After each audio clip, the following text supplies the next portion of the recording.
Hey, you talk about electricity in the arena.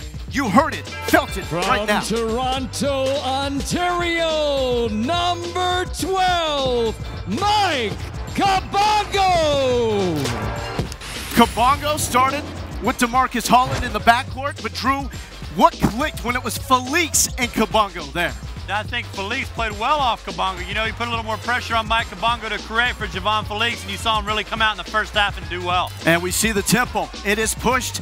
Mike Kabongo kicking out to Javon Felix. TJ Ford, what did you think about the tempo Texas played with? This is perfect. I mean, trying to get easy baskets in transition, and Mike does a great job at pushing the ball and finding guys without the defense setting up. And he controlled the game today and got us in the type of pace and type of flow that Coach Bourne wanted.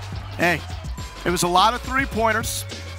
Like the loss against Oklahoma State, but these three-pointers went down late in the first half, though. Iowa State starts to get on the run. They actually take the lead going into the break. Some turnover issues plaguing Texas, but how about that? It's your boy, Lambert Connor. Lambert Connor, T4. He played big tonight. And Mike Kabongo, he would do some watching. I mean, he played a lot, but would they finish? Look at Poppy, 11 minutes left. Shot clock winding down. He's so patient, so in control. He's like the college version of Dirk. But you know what? Iowa State, you give them an opportunity, they're going to make you pay. That's what happened in round one. It happens there. And Iowa State, man, back and forth in this second half, but there's a second chance opportunity that goes down for the Cyclones. The Cyclones working on that offensive glass. 22 second chance points. Down to 3 minutes left to play. Look at that. Wow. Texas down by 6, and hello, Mike Kabongo. It's good to see you. That was a huge play for us, too. That changed the tempo of the game right there. That gave us some momentum. Also get the freebie. 23 seconds left. You're down by 3. What you going to get? There you go. Hey, play it safe. 2 versus 3. They went for the 2. I thought it was a great move. This was a great call by Coach Bourne. Yep, you got Poppy. 4.6 left. It goes back to Poppy. And Poppy, say it, Drew. Say it. Ionis! Poppy!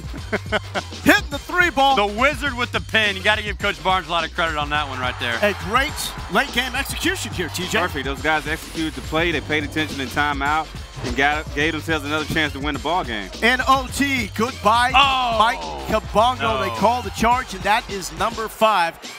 But to the rest of the guys' credit, it was status quo, back to where they have been all season long. No Holmes, no Kabongo. Felix has a chance to end this one in OT. You want to play a little more? How about 5 more minutes, TJ Ford? Let's go. Let's go. Let's do it. In that second overtime, Texas up by 2. Oh, no, he does it again. Chris Babb, just some daggers. Well, look at this. This was maybe the best 5 minutes of basketball we have seen Sheldon McClellan play. Gets to the paint, gives Texas the 1-point lead, and he would keep on attacking the basket, picking up offensive rebounds when they had to, getting to the free throw line. Look at that, a final heave. Another second chance, but it's Connor Lambert getting down to the hardwood yet again. Hey, he made the most of his first career start. Boy, he did. He played well. He came from start to finish. This was a total group effort. Coach Barnes, I bet you know where I'm going to start this. How will this team be different with Mike Kabongo on the court tonight?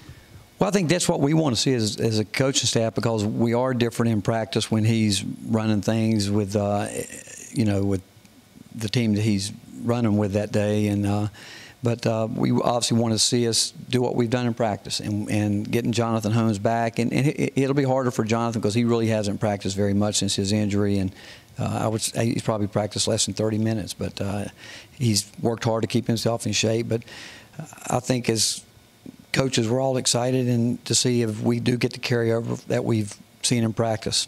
So we'll see Mike in the starting lineup along with Jonathan Holmes and DeMarcus Holland and Connor Lambert. You've also said are getting the start. Why did you make those decisions? Well, we've always wanted, and we felt like DeMarcus deserved to be in the starting lineup, but because of the fact that he was really the backup point guard, we didn't want early for he or Javon to pick up early fouls, but we knew that was going to happen because, again, from day one, I don't think there's any question that if you took a poll of our players and they wrote it down, they're going to put down that certainly Mike and DeMarcus and Jonathan Holmes are three of the hardest working guys, day in and day out. And so he's there because he's earned it and he should be there.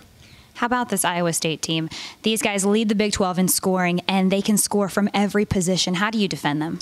Well, transition defense is really important, and I think staying in front of the ball where you don't have to get into scramble situations. If they can break you down off the dribble, and even if they kick out and they're going to shoot their threes, we're not going to stop them from shooting their threes, and so they kick out. But when you're in a scramble situation, where they really hurt you is running down those rebounds because you're out of rebound position, and so maintaining, containing the ball is going to be really, really important. Thanks, Coach. All right, thank you.